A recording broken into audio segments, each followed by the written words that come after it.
Antrotopías. Antrotopía 4. Liminalidad.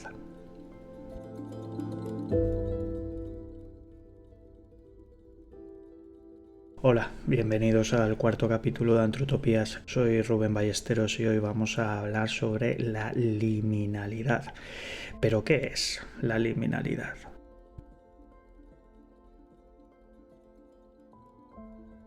La Real Academia de la Lengua Española define liminar como perteneciente o relativo al umbral o a la entrada. No obstante, liminalidad no existe en este diccionario, pero en cambio es un término ampliamente utilizado en la antropología.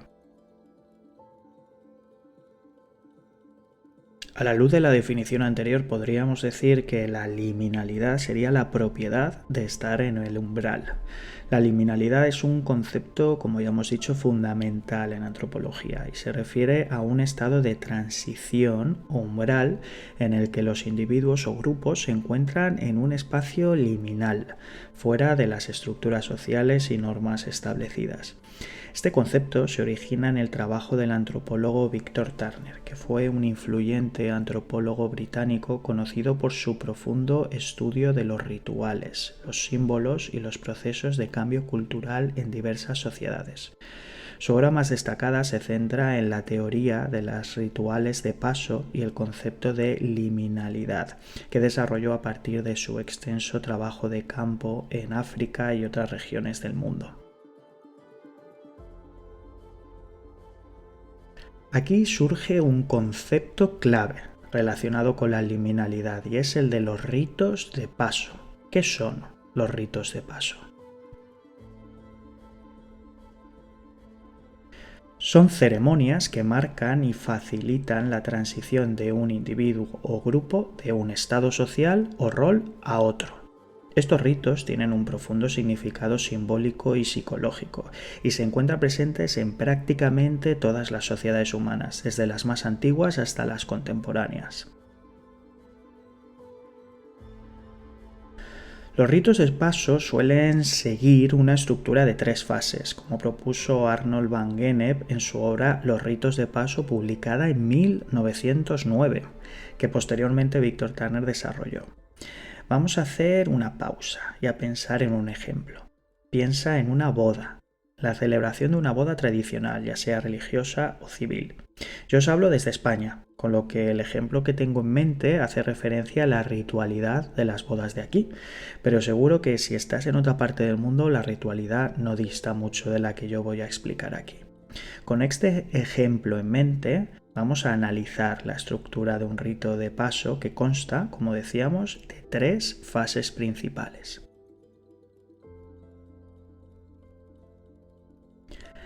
La primera sería la fase de separación. En esta etapa, el individuo o grupo se aleja del estado anterior y se aparta de las normas y roles sociales establecidos. La separación puede ser física, emocional o simbólica y marca el inicio del proceso de transición.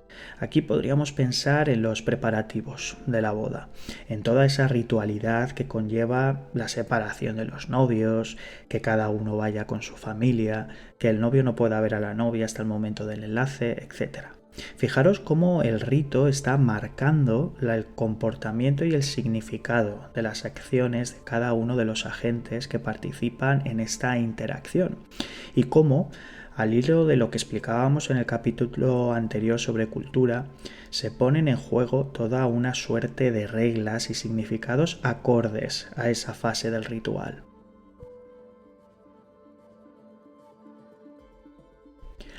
La siguiente fase sería la liminalidad. Esta es la fase central del rito de paso, en la que los individuos o grupos se encuentran en un estado de transición, fuera de las estructuras sociales habituales. Dentro de este periodo se produce una suspensión temporal de las categorías sociales y normativas, lo que genera una sensación de ambigüedad o indefinición. Los participantes suelen experimentar una mayor apertura a nuevas experiencias, perspectivas y formas de ser, y pueden ser sometidos a pruebas, desafíos y enseñanzas que los preparan para su nuevo rol o estatus en la sociedad. Volviendo a nuestro ejemplo de la boda, este estado se produciría durante el enlace. Los novios no están solteros, pero tampoco están casados. Están transicionando de un estado a otro. Fijaros como aquí incluso podemos ver esta separación en el espacio físico. Los novios se encuentran en un espacio aparte, en un altar religioso o ante un juez. Están acompañados, pero a la vez están solos. Aquí el rito cobra aún más fuerza, presentándose como un elemento catalizador de ese cambio. Es el rito y su acción simbólica el que permite el cambio de estado o rol de los participantes. Y finalmente llegamos a la reincorporación. En esta fase final, los individuos o grupos regresan a la sociedad en un nuevo estado o rol. La reincorporación implica la aceptación y legitimación del individuo o grupo en una nueva posición social, así como la reintegración en las normas y estructuras sociales establecidas. Este proceso completa la transición y marca el final del rito de paso. En el caso de la boda, los novios, ya como pareja legal y lo más importante, socialmente constituida, vuelven con sus familiares y amigos para festejar este nuevo estado. Lo más importante es que esta fase ya existe un reconocimiento por parte de los demás del nuevo estado de los participantes en el rito. Así, el ritual funciona como un elemento legitimador del nuevo estatus, más allá de la dimensión legal o religiosa, llegando a la dimensión social y cultural. Es la forma en que los demás reconocen el nuevo estado del individuo o del grupo. Los ritos de paso pueden tener una amplia variedad de formas y propósitos dependiendo del contexto cultural, social y religioso en el que se llevan a cabo. Pueden estar asociados con eventos importantes en el ciclo de vida de un individuo, como el nacimiento, la pubertad, el matrimonio, como hemos analizado en el ejemplo, o la muerte, así como con cambios estacionales, rituales religiosos o ceremonias de iniciación en sociedades secretas o grupos de pertenencia. Ahora te invito a pensar en otros ritos de paso que existen en tu sociedad. Por ejemplo, en la mía, relacionado con el nacimiento, podría ser un bautizo, en el que se presenta al nuevo bebé como miembro de una familia, de una religión o de un grupo social. Pero hay muchos más. Un examen, por ejemplo. Prueba a aplicar este esquema de ritos de paso al proceso de un examen. Verás cómo se ajusta también a este esquema.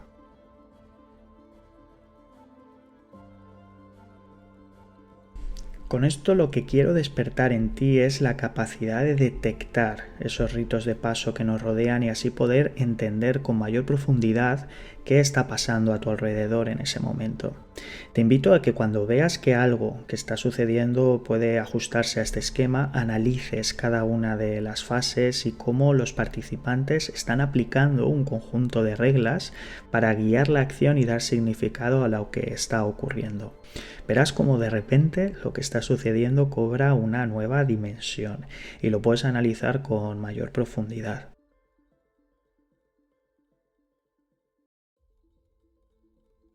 Volviendo a Víctor Turner, fue Turner quien profundizó especialmente en la fase liminal y la identificó como un periodo crucial de transformación y cambio. Turner creía que la liminalidad era un espacio de potencialidad creativa y transformación personal, donde los individuos pueden experimentar una mayor apertura a nuevas experiencias, perspectivas y formas de ser.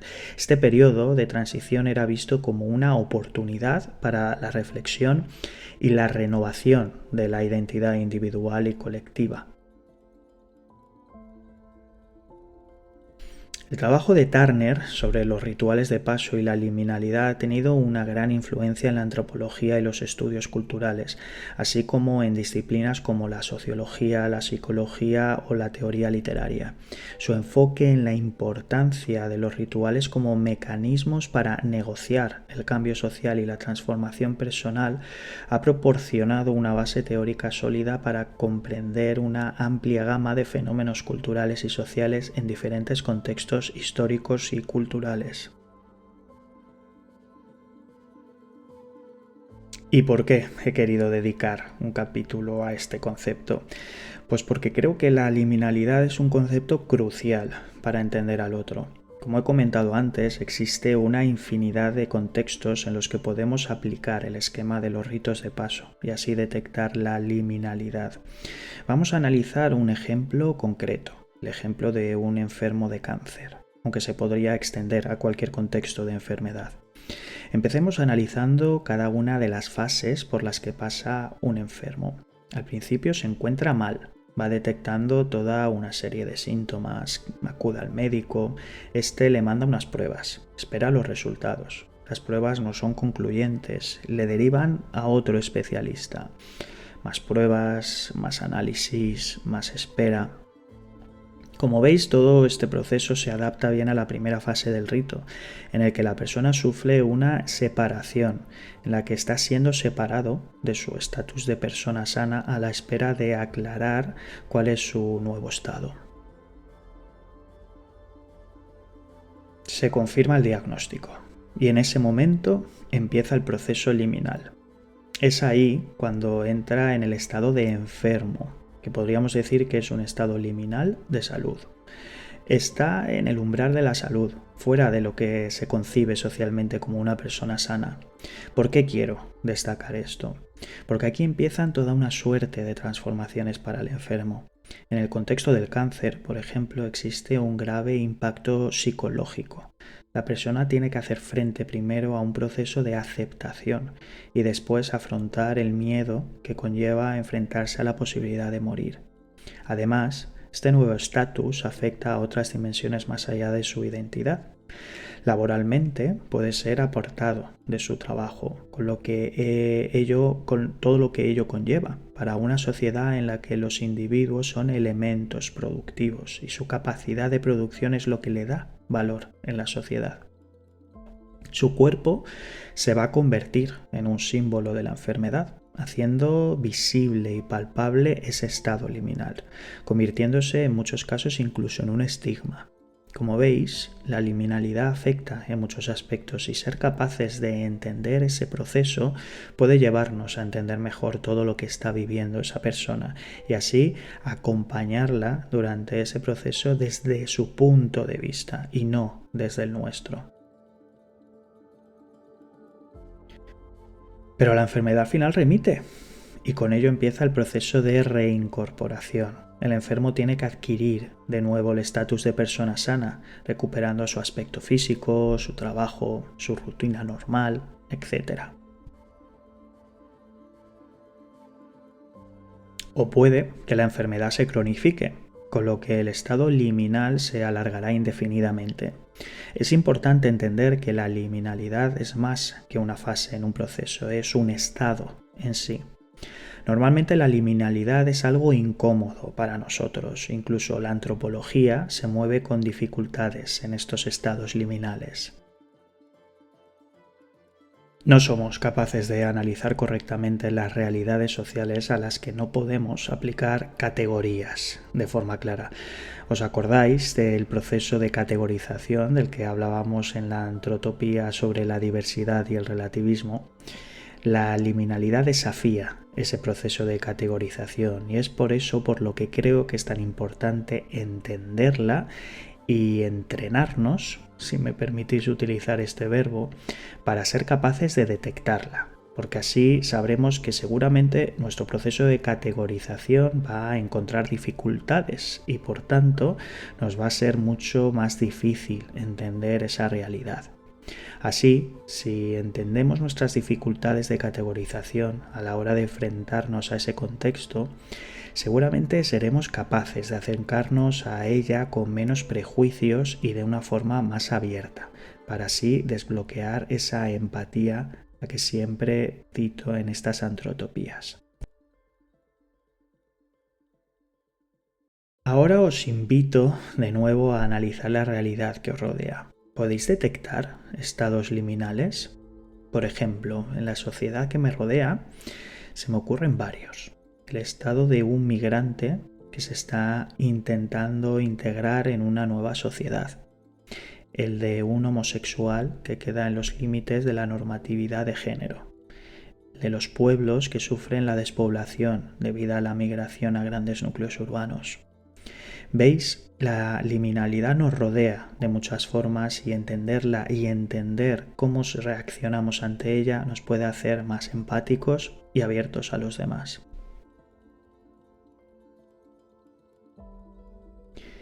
Y hasta aquí el capítulo de hoy. Espero que os haya gustado este viaje por la liminalidad. En el próximo capítulo hablaremos sobre la norma social, cómo la construimos y cómo se está transformando actualmente. Gracias por estar ahí. Nos escuchamos en el próximo episodio de Antrotopías.